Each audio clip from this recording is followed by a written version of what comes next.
everybody, and welcome to Before the Spooky Season. We are going to be watching and reacting to The Empty Child and the Doctor Dances, Doctor Who Season 1, Christopher Eccleston. Let's go, baby. This is, why did I say baby? That's gross.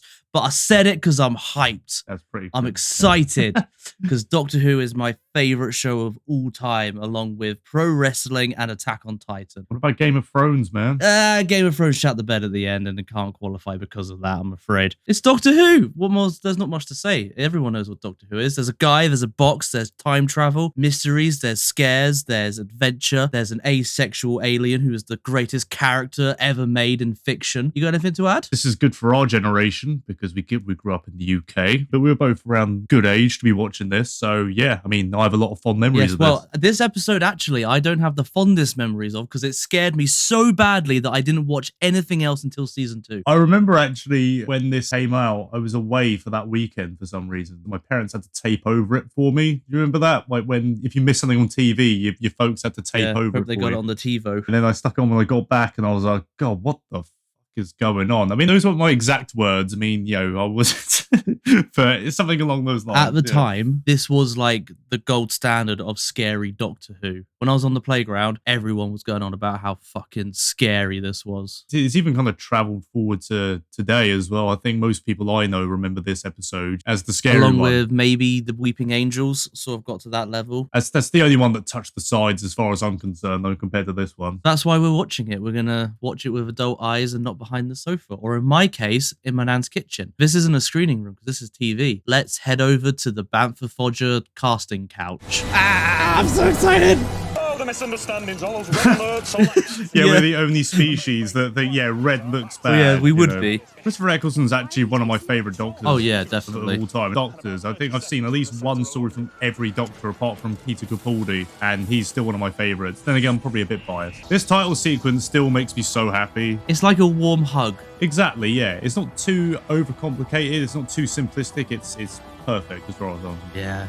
When Doctor Who first returned, they had to put the Doctor into like a generic leather jacket with some boots, and he's northern because we're serious. We can't be too camp yet. I think some of the dialogue that Moffat writes, very Doctor Who-y, like campy. Yeah, but do you think that's carried over from when they were trying to reboot comic book movies? Like, right, we could put them all in Well, leather. actually, it carries over from Buffy the Vampire Slayer because that did really well. And so they incorporated they incorporated a lot of elements of Buffy the Vampire Slayer aesthetically into Doctor Who. That's why we have the young, spry woman, like in her teens, with the older, sort of more wise man. Wow, I also had no idea you knew anything about Buffy the Vampire Slayer. My knowledge of Buffy the Vampire Slayer goes as far as that.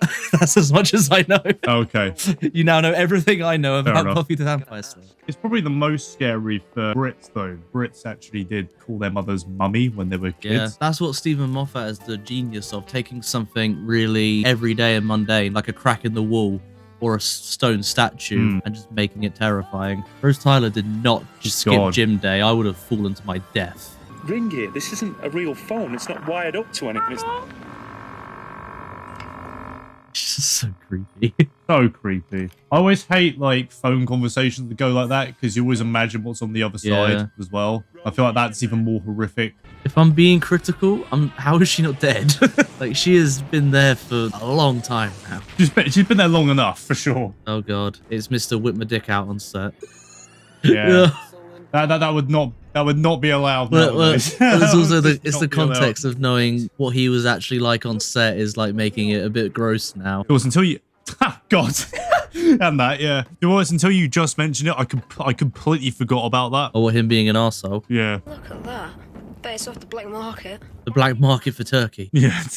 I didn't know that existed, to be honest. It's crazy how efficient a Doctor Who episode has to be as well. Because like the only two characters you know in every episode is the Doctor and the companion. So they had to do so much efficient setup of character and establishing. When I was a kid, I was always able to tell when the double parters were because I was like, yeah, they're setting this up, as you say, efficiently. Yeah. There's nowhere near enough time for there to be enough continue setup and then payoff. Yeah, like already, I don't know how far in we are. We're 14 minutes in and we know so much about her already, about her character and how she is as a person. And she's been in what, like 2 scenes? Sent me to a farm. So why'd you come back? There was a man there. What happened with the man there? Yeah, hold on. that better not be going where I could go anywhere. thought that was going I to could go. literally. Yes. It could be like a Catholic priest man or just a standard nasty man. Like, we don't know. I'm going with a bit of both. This. For all his brilliance, the Doctor isn't the best artist. Burn your hands on the rope? Yeah. You can burn them on something else if you like. Do you find Billy Piper attractive by any chance, Robert? I was talking about him. Oh, I couldn't tell if you were impersonating Jack or you just fancied Billy Piper. No, I'm sorry. I'm just really bad at Scottish American accents. Yeah, give me another impression. Nanogenes, subatomic robots. Say that. Say Oh yeah. nanogenes. Yeah. Stop. That was something actually. Yeah. See your hands there. My balls can be in those as well. As a child, never picked up on the fact that like dancing, insinuation of sex. Yeah, me neither, really. But now watching it, I'm like, wow, that was really fucking obvious. Greatest tool in the world that can get you past anything that is mildly inconvenient. You just need a skeleton key and a fake ID.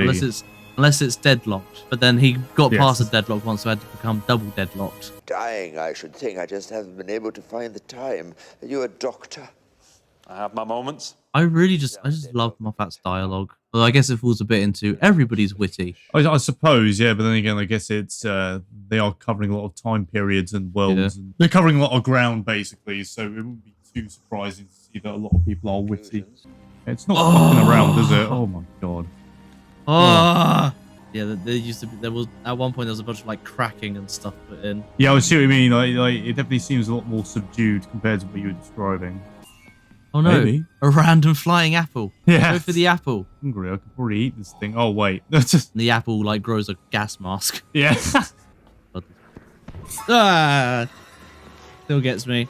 As a child, the cliffhangers for this were insane. They were. They were insane. Legitimate counting down the days to like see how would happen next. I will also say the weeks were a lot longer Yeah. when we were kids than they are now. So it's just, While the recaps are going, what did you think of episode 1? I think it's great, honestly. I think it's great. Obviously, I'll talk more about finer brushes when we get to the end of this one, just so I can talk about all of it as a whole. I mean, everything I liked about it before, I still Yeah, like. it holds up so Really well. Very much holds up, yeah, and it hasn't lost any of its charm either. There's nothing dated about it, No, you know. even the like special effects are like good. I mean, they're not incredible. They're not incredible. It's not like nowadays where like TV shows get like a movie budget, but it's still It doesn't stick out like when you see like rubbery men in Blade and stuff. It doesn't stick out like that does. Like it's a very clever use of special effects. Especially the scene where he grows his gas mask. I love the way that he gets out of the situation. Go to your room.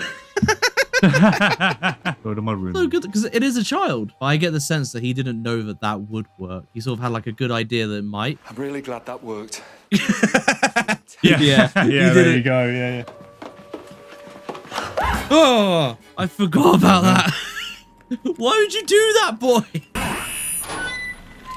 Sonic Blaster, 51st century. Weapon factories of Villengard. You been to the factories? Once. Well, they're gone now, destroyed. Main reactor went critical, vaporized the lot. Like I said, once. The amount that gets done in that exchange. 1, we've established how big the world is. 2, the sort of weaponry that they create. And 3, reaffirm the Doctor's character in about 4 lines. I know it doesn't feel like they're just vomiting exposition either. It's just very natural conversation. Yeah, I think it's because it has a character purpose as well. It's not just telling you information about the world. It's reaffirming to you the Doctor's character. I wonder if this child actor knows if he haunted the dreams of Yeah. many children around the country like- for decades.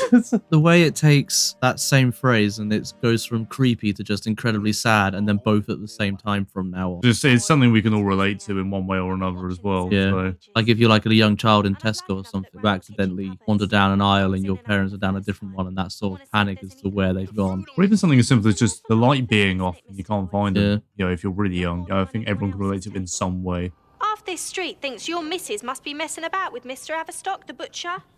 But she's not, is she?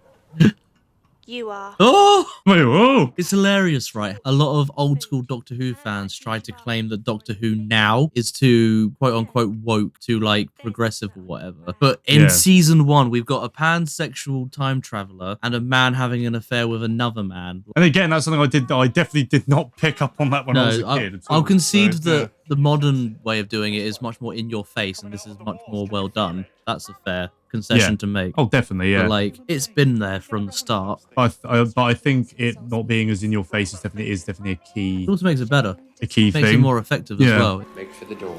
Mummy? No! Mummy!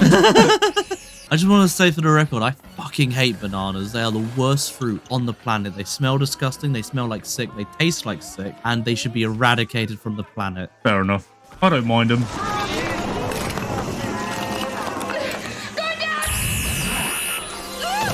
It's also good character building for Rose there, that the two men were getting into an argument because of their egos, and she was the only one that could think quick enough to get them out of it. And even just simply put the lights on as well. Because they're still going about their dick measuring contest. I also get the sense as well they're both doing it, they're trying to impress her. What, you mean the child can phone us? Ah! Oh. Show me your moves. Rose, I'm trying to resonate concrete. Sorry, I'm trying to resonate concrete. Yes. That's my sort of humour. Just It's very British, isn't it? sorry, dear, I can't get to bed. I'm resonating concrete. He's actually such a dickhead. He hasn't really said anything nice yet, but the way he says it is so like, ooh. He just said, so yeah, I stole this shit from someone. Yeah. I know, yeah. He's such a fuckboy, isn't he? Set in 2,428 days. Reattaches barbed wire. Go!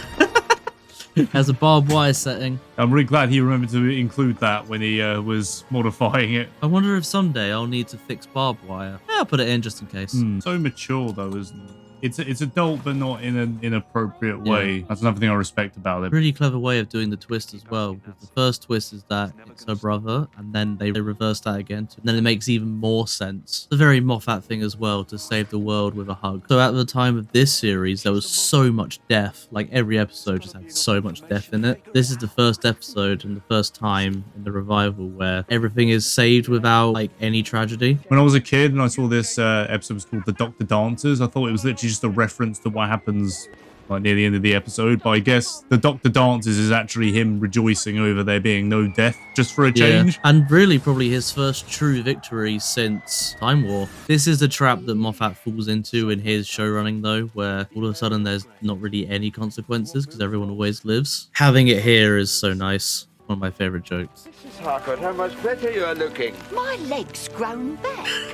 When I come to the hospital, I had... This is the most D&D interaction ever. Yeah. Possible you miscounted.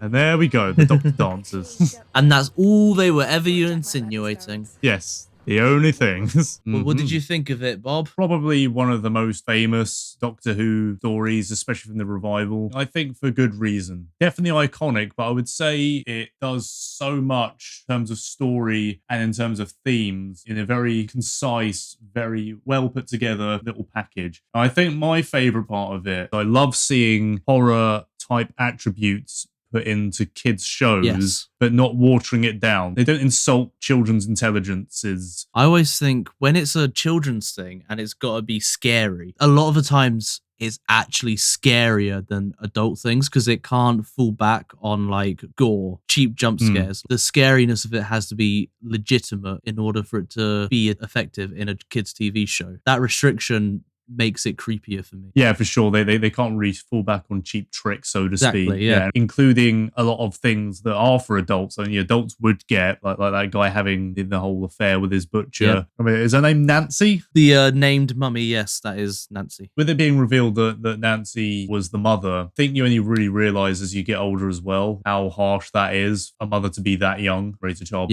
by herself. So I think, again, in terms of content for the adults to really latch onto, I think that works very effectively. If you are going to make spooky stuff that's aimed at children, there is one golden rule, which this does very well. When I was a kid, and if I was getting scared of something I was watching, my mum would always encourage me to watch till the end so that I could see that everything was okay in the end, if that makes sense. And this does stick to that golden rule. Everything turns out all right. In the end anyway. So I don't even think you can pass this off as being too harsh for kids because it does stick to that rule, telling kids that even if something is scary, then things are normally okay in the end. That's the ultimate message behind Doctor Who. It says to children that there are monsters in the world, it's scary, and things are dangerous, but there is someone out there, and it could potentially be you, that will fix it and make it better. This episode in particular does that in a very physical way. The empty child and the rest of I'm just going to call them gas mask zombies, 'cause I don't know what they're actually called. Everyone who's been affected by this outbreak, it's a very physically off-putting presence. The chant of "Are you my mummy?" is also very unsettling and very scary. Just at face value, and then obviously quite literally peeling it back and showing them that's okay. I think in a physical respect is done very well. The only negative I have is just it's a shame that Captain Jack actor is a dickhead, really. That's the biggest downside, going back to it, that I have outside knowledge of unfortunate events. Yeah, no, for sure. I struggle to criticize any of it.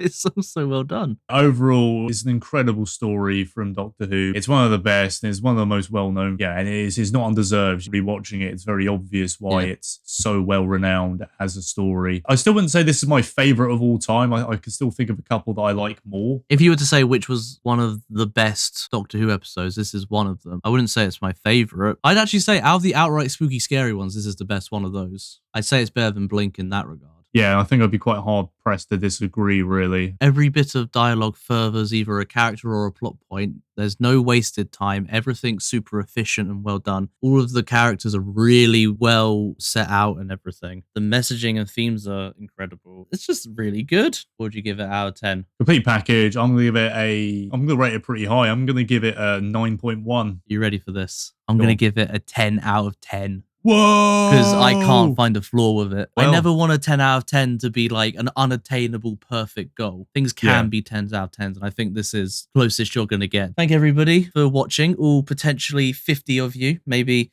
even 52. That'd be nice. Subscribe to the channel for more of this good stuff. We do a series where we go through the pre-MCU films, and we'll probably do more Doctor Who. And at some point, I'm going to make Bob watch some weird anime and some weird wrestling. Not only that, but the last spooky thing we're going to do is going to be Troll 2. Troll 2, guys. That is going to be incredible. I'm very much looking forward to it. I've literally never heard of it. This was Doctor Who. Yep. We were Bantha Fodder. It was. Bye. Yeah.